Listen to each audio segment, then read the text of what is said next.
Hello friends, स्वागत है आप सभी का आपके अपने YouTube channel Dhawan study point के अंदर। दोस्तों, जैसा कि आप सभी को पता है, 14 तारीख यानी कि वैलेंटाइन डे के दिन आपका पेपर जो है होने वाला है एसएससी CHSL 2019 डेस्क्रिप्टिव का। तो आई होप आपकी जो है प्रिपरेशन जो है वो कंटिन्यू चल रही होगी और काफ़ी आप लोगों ने ऐसे लेटर जो है वो तैयार कर ली होगी। और जितना मुझसे हो सकता था उसके लिए उतना ही मैंने आपके लिए कंटेंट प्रोवाइड किया।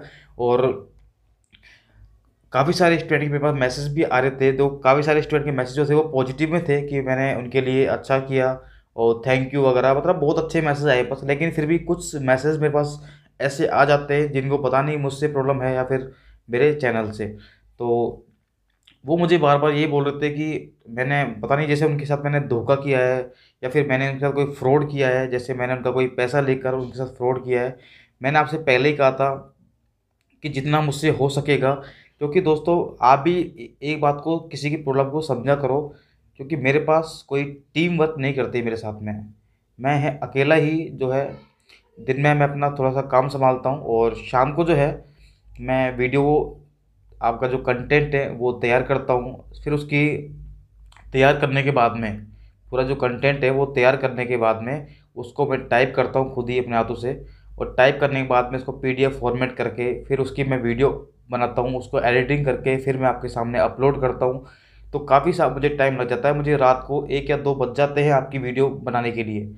और लेकिन अभी कुछ दिनों से मेरे साथ क्या प्रॉब्लम हो रही है, अभी मैंने एक ऑफलाइन कोचिंग खोली है मेरे आसपास ही, तो उसमें मैं थोड़ा बिजी रहता हूँ इस वक्त, इसलिए मैं थोड़ा सा आपके लिए वीडियो भी नहीं बना पा रहा हूँ। लेकिन मैंने आपसे क्या कहा था कि ऐसे जो होता है आपका SSC CHSL में जो डिस्क्रिप्टिव जो आपका लेटर या ऐसे आएगा, वो हमें नहीं पता कि किस टॉपिक पर आएगा। फिर भी मैंने आपको एक एक्सपेक्टेड या फिर मैंने आपको बता दिया था कि आगे इस टॉपिक से रिलेटेड आपके ऐसे कोई भी आ सकता है।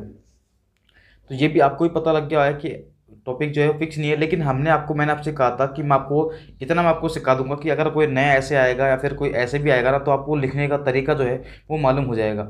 और यही हमको सीखना है। SSC जो है हमसे ये नहीं चाहता कि आपको डीपली नॉलेज हो, आपको बहुत अच्छा, मतलब जैसे आप UPSC में तैयारी करते हो ऐसे राइटिंग की, राजस्थान RPSC में करते हो आप लोग, तो उस टाइप का नहीं आने वाला। ये एक SSC जो है आपका सिर्फ और सिर्फ आपकी लैंग्वेज पे कमांड चेक करता है। आपको अगर आपकी थिंकिंग जो है वो आपको चेक करता है कि आप कितना अच्छा सोच सकते हो किसी टॉपिक के बारे में, आप डिसीजन कितना अच्छा ले सकते हो। तो इसलिए आपके लिए ये ऐसे राइटिंग ये करवाई जाती है, आपकी लैंग्वेज पे कमांड कितनी है। क्योंकि आपकी जो, अगर वो नॉलेज चेक करते हैं तो नॉलेज आपकी प्री में मेंस में आपकी वो चेक कर चुके हैं। तो ये सिर्फ आपकी जो है, एक तो आपकी मेंटल चेक करते हैं आपको कि आपकी लैंग्वेज पे कमांड है या नहीं है। अगर आपको कोई काम दिया जाए तो आप उस पर डिसीजन जो है वो ले सकते हो या नहीं सकते, डिसीजन कैसा लेते हो, पॉजिटिव लेते हो या नेगेटिव लेते हो।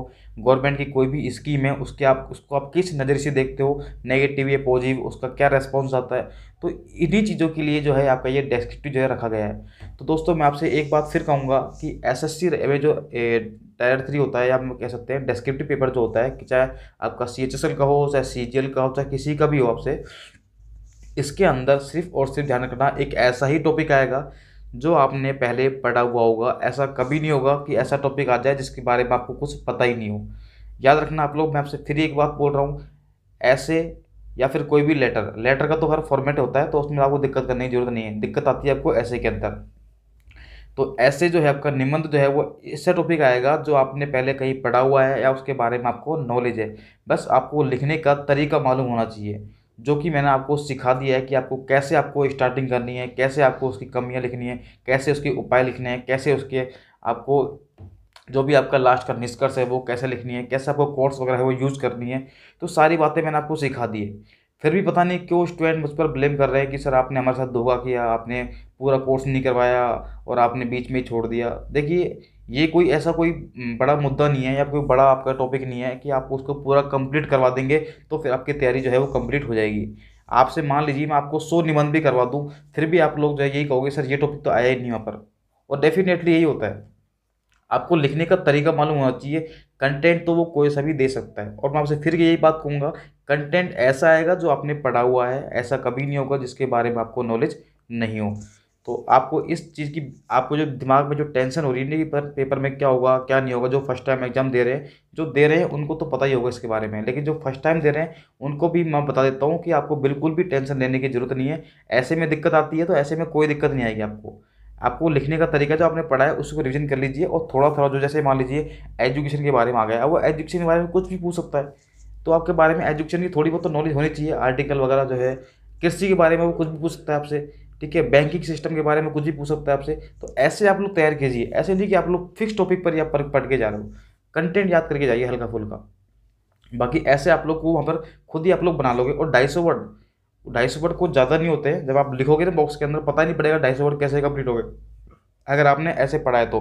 बस ध्यान क्या रखना आपको, एक तो वर्ड लिमिट पे ध्यान रखना, और आप जो लिख रहे हो उसको पहले माइंड में सोचना एक बार कि हमें लिखना क्या है, उसके बाद लिखना। होता क्या है, हम जो पेपर देखा अगर पढ़ा हुआ है तो हम लोग लिखने लग जाते हैं, फिर हमसे गलती होती है, सोचते हैं यार ये लाइन हमें वो लिखनी चाहिए थी, फिर हम उसको काटते हैं फिर लिखते हैं। ऐसा नहीं करना है आपको। कोई भी टॉपिक हो, पढ़ा हुआ हो या नहीं पढ़ा हो, पहले आप लोग 5 मिनट सोचिए उसके बारे में, उसके बाद आप लोग लिखिए उसको, ठीक है।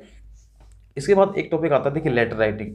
तो लेटर राइटिंग है, मैं आपको फॉर्मल और इनफॉर्मल दोनों मैंने आपको पैटर्न जो है वो बता दिए, और एक लेटर मैंने आपको लिखवा भी दिया है। और ये अब बहुत आसान होते हैं, आप लोग कहीं भी सर्च भी करोगे तो भी आपको टॉपिक मिल जाएंगे। बाकी इसमें जो मेन जो फोकस होता है वो होता है इसके पैटर्न पर। अगर आपने पैटर्न बहुत अच्छे से लिखा है, उसके हर चीज़ को आपने फॉलो किया है, तो आपके लेटर में जो कंटेंट है ना वो आप लोग खुद ही बना लोगे। अगर आपका फॉर्मेट स्ट्रॉन्ग होगा तो कंटेंट तो है वो आपको वैसे ही स्ट्रॉन्ग हो जाएगा आपका, उसमें आपको टेंशन लेने की जरूरत नहीं है, ठीक है। रही बात प्रिसाइज की, तो प्रिसाइज में क्या होता है कि आपको ज़्यादा पढ़ने की जरूरत नहीं है। ऐसा इसमें कोई फॉर्मेट नहीं है कि आपको बहुत ज़्यादा आपको पढ़ाना पड़े मुझे। तो आपने देखा होगा प्रिसाइज जो है आपका कोई नहीं पढ़ाता है आपको, ये है ना। और इसको ज़रूरत भी नहीं होती पढ़ाने की, क्योंकि प्रिसाइज में क्या आता है आपके, आपको एक पैसेज दिया जाएगा। पैसेज का क्या करना है आपको, ये तो शीर्षक लिखना है, और साथ में इसको क्या करना है, इसको शॉर्ट में लिखना है उसका। तो यार इतना आसान है, तो बताइए आप लोग। मतलब शीर्षक, जैसे मान लीजिए हमने कोई स्टोरी पढ़ी, जैसे आप पढ़ते हो, आपने बचपन में स्टोरी पढ़ते थे कि आप लोग शेर क्या बोलते हैं, खरगोश और चूहे की कहानी, मतलब शेर की और चूहे की कहानी, मतलब ऐसे उपड़ांग कहानी वगैरह। या फिर हम कह सकते हैं एजुकेशन के बारे में आपको कोई ऐसे दे दिया आपको, तो जैसे उसका आप लोग क्या लिखेंगे शीर्षक, इंपॉर्टेंट ऑफ एजुकेशन, शिक्षा का महत्व, ठीक है, राजनीतिक विचार। मतलब आप जो है कोई भी आपको ऐसा देगा या फिर आपको कोई भी एक टॉपिक दे देगा, और उसको क्या करना है, उसका शीर्षक लिखना है आपको। बस बताना है कि ये टॉपिक जो आपको लिखा हुआ है ये किसके बारे में बताया गया, तो उसके हिसाब से आपको एक शीर्षक लिखना है। उसके बाद में आपको क्या करना है, 1/3 वर्ड में, या फिर वो जो बोलता है 50 वर्ड बोलता है वो एग्जाम में देख लेना आप लोग, ठीक है। जितने वर्ड बोलता है उसको आपको शॉर्ट में लिखना है, आपको एक तरह से स्टोरी के रूप में। भाई इस आपको भाई इस जो आपकी प्रेसी है इसके अंदर ये बताया गया है, उसके बाद आपको थोड़ा सा लिख देना, आपको अपनी अपनी लैंग्वेज में लिखना है कुल मिलाकर। जो उसमें लिखा हुआ है उसको अपनी लैंग्वेज में, यानी कम शब्दों के अंदर उसका वर्णन करना है बस। तो इसमें तो ऐसा कोई पढ़ाने वाली चीज़ है ही नहीं इसके अंदर जो मैं आपको प्रेसेस करवाऊँ, ठीक है। ये तो आप लोग खुद भी कर सकते हो उसके अंदर। तो ऐसा मत बोला करो आप लोग, किसी की प्रॉब्लम को समझा करो। मैंने आपसे फिर कह रहा हूँ, मैं मुझे टाइम थोड़ा सा कम मिलता है, मैं नाइट में बनाता हूँ, और अभी मैं थोड़ा सा बिजी इसलिए हूँ कि मैंने ऑफलाइन कोचिंग खोली है, तो उसमें थोड़ा सा मैं शाम को बिजी रहता हूँ, ठीक है। वहाँ से मैं लेट फ्री होता हूँ आजकल मैं।